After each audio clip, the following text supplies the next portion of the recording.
Bonjour et bienvenue pour cette première vidéo du chapitre sur les primitives et les équations différentielles. Dans le paragraphe grand 1, nous allons définir les primitives à partir de l'équation différentielle y' égale f. Tout d'abord, définissons l'équation différentielle. Alors une équation différentielle, c'est une équation dans laquelle l'inconnu est une fonction qui est généralement notée y, et dans cette équation, il y a également des dérivés de cette fonction qui interviennent. On peut avoir y', y seconde, etc. Et de manière analogue à n'importe quelle équation, résoudre une équation différentielle, c'est trouver toutes les fonctions solutions de cette équation. Maintenant, nous allons définir une primitive.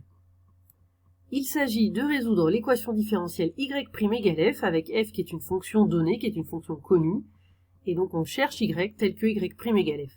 Il s'agit donc de trouver toutes les fonctions dont la dérivée vaut f, et bien ce sont ces fonctions que l'on appelle les primitives de la fonction f. Ainsi, lorsqu'on a f, une fonction définie sur un intervalle i, une primitive de f sur l'intervalle i, c'est une fonction grand f, dérivable sur i, telle que la dérivée de grand f, donc grand f' est égale à petit f. Donc en quelque sorte, une primitive, c'est le contraire, l'inverse, la réciproque, si vous voulez, d'une dérivée, puisque ici, on a petit f, on définit une primitive comme étant une fonction grand f, telle que quand on la dérive, on obtient petit f. Donc, chercher une primitive, c'est l'opération inverse que de calculer une dérivée. Voyons à présent deux exemples. Premier exemple, on cherche une primitive de petit f de x est égal à 2x moins 3. La méthode donc, c'est de chercher des fonctions pour lesquelles quand on les dérive, on obtient 2x moins 3. Donc déjà pour 2x, eh bien, il faut penser que la dérivée de x carré, c'est 2x. Donc x carré, ça va convenir. Et puis pour moins 3, pour obtenir moins 3 comme dérivée, il faut qu'on parte de moins 3x, ça fonctionne. Donc une primitive de petit f, c'est grand f de x est égal à x carré moins 3x. Effectivement, vous pouvez revérifier. En dérivant x carré moins 3x, on obtient bien 2x moins 3. Petite remarque, il n'y a pas de notation pour une primitive. Contrairement à la dérivée pour laquelle la notation est très claire, c'est f', c'est le prime donc. Mais pour une primitive, il n'y a pas de notation, donc en général on prend une majuscule comme ça, mais il faut bien préciser que c'est une primitive. Autre remarque, en fait, si on prend presque la même fonction x carré moins 3x plus 1, quand on dérive grand G, eh bien, on obtient encore 2x moins 3, et c'est tout. On obtient aussi petit f. Donc grand G a aussi pour dériver petit f, grand G c'est aussi une primitive de petit f. On comprend ainsi qu'il y a une infinité de primitives. Contrairement à la dérivée, il n'y en a qu'une. Pour les primitives, on en a une infinité puisque on peut ajouter n'importe quelle constante et on obtient bien la même dérivée. Deuxième exemple, une primitive de x, de la fonction f de x égale x. Dans l'exemple précédent, on s'est servi du résultat de la dérivée de x carré qui est 2x pour obtenir ce qu'on voulait. On n'est pas très loin de x, il y a juste le 2 en trop. Et donc pour enlever ce 2, eh bien on va diviser par 2. Donc on prend grand f de x égale 1/2 de x carré, ça donne bien une primitive de petit f, puisque quand on dérive, on a le 1/2 qui reste, c'est une constante qui est multipliée, fois la dérivée de x carré qui est 2x. Donc les deux se simplifient, il reste x. Donc une primitive de x, c'est 1/2 de x carré. Nous avons déjà remarqué que quand on connaît une primitive, en fait, il y en a une infinité qu'il suffit d'ajouter une constante pour en avoir une autre. C'est l'objet de ce troisième paragraphe, ensemble des primitives d'une fonction f, avec les propriétés suivantes. Donc on a toujours petit f, une fonction définie sur un intervalle i, et cette fois, on suppose qu'on connaît une primitive grand f de petit f sur cet intervalle. Première propriété, l'ensemble des primitives de f sur i est constitué des fonctions, donc grand f plus une constante, donc les fonctions g définies comme grand f plus une constante, avec c qui est une constante réelle. Cet ensemble, bien sûr, est infini, puisque on a un nombre infini de nombres réels. Deuxième propriété, il existe une unique primitive, par contre, lorsque l'on fixe une valeur. Donc on fixe x0 et y0, et on veut que grand g de x0 soit égal à y0, et bien dans ce cas, il y a une unique primitive qui vérifie cette égalité. Une autre façon d'énoncer la première propriété, c'est donc que si on connaît une primitive grand f, alors les solutions de l'équation différentielle y' égale petit f sont toutes les fonctions grand f plus une constante avec c un réel, une constante réelle. Voyons tout de suite la démonstration de ces propriétés. Tout d'abord, la première. Si grand f est une primitive de petit f sur i, donc comme c'est supposé dans l'hypothèse de la propriété, et grand c un réel, une constante réelle, alors on définit la fonction grand G de x est égal à grand f de x plus c. Et bien cette fonction, c'est aussi une primitive de petit f en effet, si on dérive grand G, eh bien on obtient grand G' avec les règles de dérivée, c'est grand F' de x, plus 0, puisque c est une constante, elle se dérive en 0.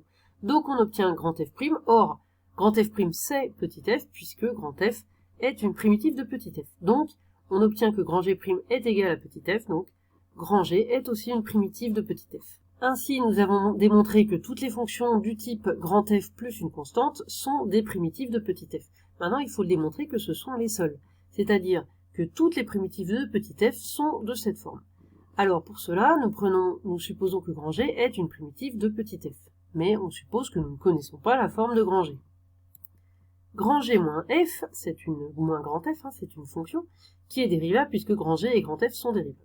Donc on la dérive, grand G moins grand f, eh bien c'est grand G' moins grand f'. Or, grand G' par définition, puisque c'est une primitive, grand G' c'est petit f, et grand f', c'est aussi petit f. Donc, on obtient ici f, petit f moins petit f, donc 0. Ainsi, la dérivée de grand G moins grand f, c'est 0. Or, la seule fonction qui a pour dériver 0, c'est une fonction constante. Donc, ça veut dire qu'il existe une constante, telle que grand G moins grand f est égal à cette constante, est tout le temps égal à la même valeur. Et enfin, en passant le grand f de l'autre côté, on obtient bien que grand G de x s'écrit grand f de x plus une constante. Donc on a bien prouvé que toutes les primitives sont de cette forme. Deuxième propriété, le fait qu'il existe une unique primitive de petit f telle que grand G de x0 est égal à y0 avec x0 et y0 des nombres réels donnés. On écrit grand G de x0 est égal à y0, c'est ce qu'on veut. On déduit de la propriété petit 1 que grand G doit pouvoir s'écrire grand f plus une constante c, donc ça nous donne que grand f de x0 plus grand c, la constante, doit être égal à y0, et ainsi on en déduit que la constante grand c, c'est égal, elle doit être égale pour que ça fonctionne, à y0 moins grand f de x0. Donc ça nous permet de fixer la valeur de la constante c. Ainsi, quand on veut une primitive pour laquelle on a grand G de x0 est égal à y0, eh bien, on utilise grand f, la primitive qu'on connaît du départ, plus une constante, et cette constante, on la fixe comme étant égale à y0 moins grand f de x0, et ainsi, on obtient bien une primitive, puisque grand f plus c, c'est une primitive, d'après la propriété 1, une primitive qui a pour propriété de valoir y0 en x0, puisque on l'a fabriqué comme cela. Tout de suite, prenons un exemple, vous allez pouvoir constater que c'est assez simple.